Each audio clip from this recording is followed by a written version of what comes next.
Hi, it's Melinda from Call Me Master. Reading Call Me Master. I'm from Hope When There Was None. I am a survivor and thriver of childhood abuse as well as domestic violence. And I come to you today to keep sharing some parts of my book. And it's, again, Call Me Master. You can find it on Amazon. But if you are a victim, or if you're someone that's trapped in a toxic relationship, let's just say that, I can send you this in PDF form for free. So I am in chapter 8. I'm kind of skipping around. I don't know why. I feel like I'm called to really do this right now. That even just reading out of this, it's just a pull that I feel that I need to do for somebody out there that might be suffering in silence. Perhaps you can't get a copy of this book because you can't afford to have it laying around. And I don't mean like monetary. I mean, perhaps your partner is there and they might question, well, why do you have this book? So I get that. So before I start, I did want to say that somebody had asked what I do. So, hi, Miss Gina. What do I do? Besides being, I consider myself a multipreneur. I hope I said that right. I work for the post office part-time. So I wanted to share these with you. These are PTSD stamps. So if you want to support, know somebody, if you yourself have PTSD, please head to your post office, or you can even order these online. And just also to be something fun for the kids, it is dinosaur time right now, so you can pick up T-Rex stamps too. So that's a small plug for the post office. And I just wanted to share that. But also in addition to that, I had this beautiful card. I've been giving donations to different healthcare workers, other people too, essential workers as well. And I've had a few people reach out and, just say, hey, thanks, we appreciate this. But I got this card in the mail. And her name is Dominique. I'm not going to share with you her name, but she said a little bit about me. I'm just going to read it real quick. My name is Dominique. She's an RN. I'm currently in the COVID, the COVID, Positive Intensive Care Unit. I've been a nurse for almost 7 years. I've worked med-surgical, post-surgical recovery for cancer patients, progressive intermediate care, surgical intensive care unit, and open heart recovery unit. And this is, I don't mean to bring up the coronavirus, but it's such a hot topic now, and so important that we discuss this, especially with our nurses and medical or doctors and so on, and MAs and all the others. So she also says none of her training or years of experience could prepare any nurse for this. So just a shout out to, and she said thank you for the mask. So just a shout out to Dominique. Thank you so much. I appreciate your support. And she did send a donation. I sent them to her free, but she sent a donation to cover postage and supplies. So thank you, Dominique. I appreciate that. You rock. Keep up the good work and please be safe. So I'm going to get to this right now. Hey, Miss Kathy. Thank you for tuning in. So I'm going to just kind of dive on in here. So this is Trophy Wife from 1995. And I go through the years. And the funny thing is, somebody had asked me a while back, you made this book. Well, how do you remember the conversations? I can remember things from 10, 12, 15, 20 years ago as clear as the sky is today in Indiana. I can remember the smells, the sights, what I was wearing. I can remember the conversations for some reason, and they're so random. There's times that I really wish I could remember with somebody that's passed, like my grandma, grandpa, and so on.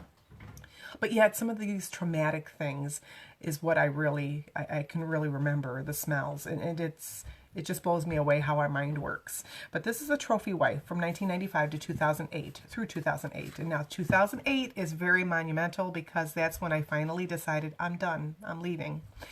So, hi, Mr. Michael. Good morning, sunshine. Thank you for tuning in and for sharing. I do appreciate that, you brave soul. Thank you so much. You rock. All right, so this is the Trophy Wife from 1995 through 2008. My body was scrutinized from top down. My hair, my clothing, my walk, and even how I sneezed. Nothing was ever enough for him. He said he wanted a wife he said he wanted a wife that men lusted after. Good looking, dressed to the nines, perfect. As the years had passed, my body was showing signs of age. I had no modifications and considered having a tummy tuck after the kids came along. Now, that was something I thought about. So Will had phone numbers for the plastic surgeon to get a nip, a tuck, and to lift. certain body parts. And he would ramble, your teeth are so crooked. You need braces. I stopped smiling and I grew paranoid about my teeth and my smile.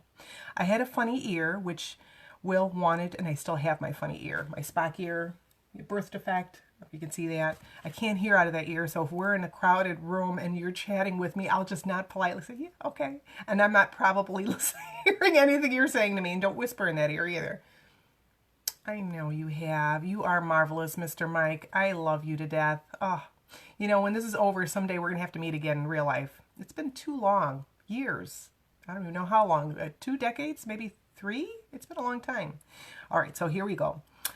So he wanted to have that repaired. And, you know, I understand that ear repair because with modifications that are going on, medical advancements, I kind of got that. But so on the other hand, again, there was credence to what he had, his ramblings about it. The hearing was gone, and perhaps technology being the way it is. He complained that I walk like a horse. So if we walked together, you know, he would throw his arm around me. Usually at those times, he would complain. He would say, when we walk together, stop walking like an effing horse.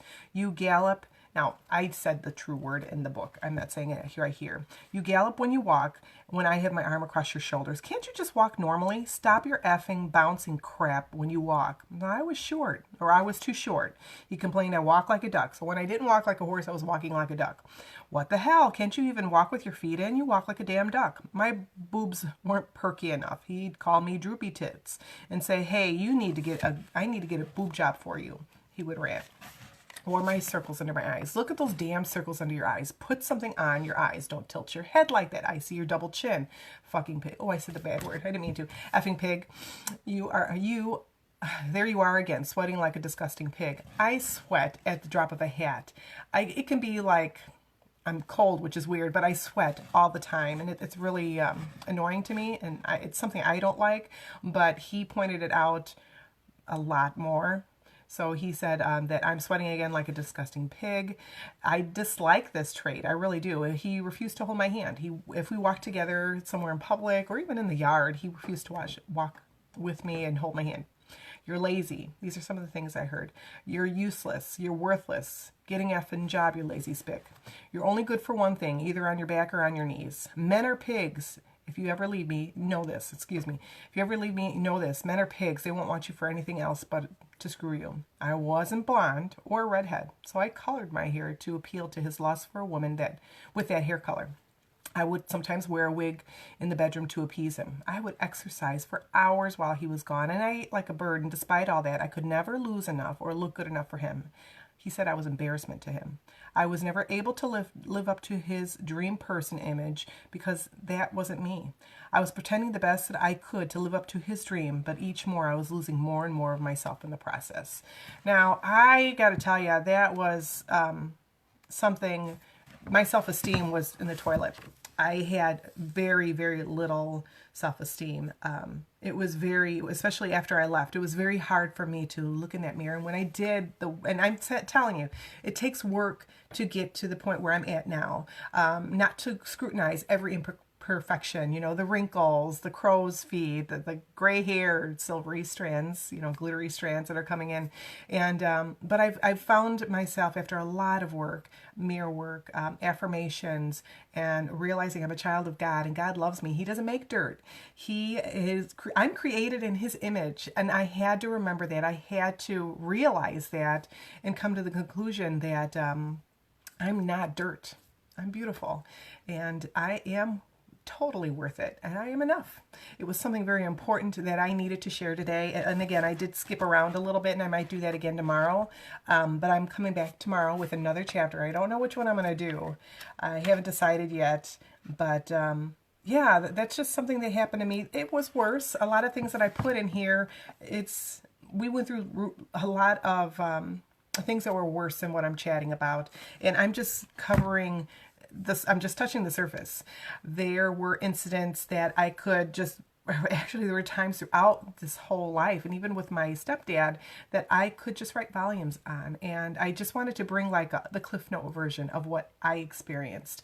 Now please don't compare your experience to mine, because sometimes we have people that say, oh, well, my experience was nothing like yours. You know, they just mentally played with my mind. They just verbally called me names or put me down. That's still abuse. It doesn't matter. Sometimes, and I've mentioned this before, sometimes those words really hurt.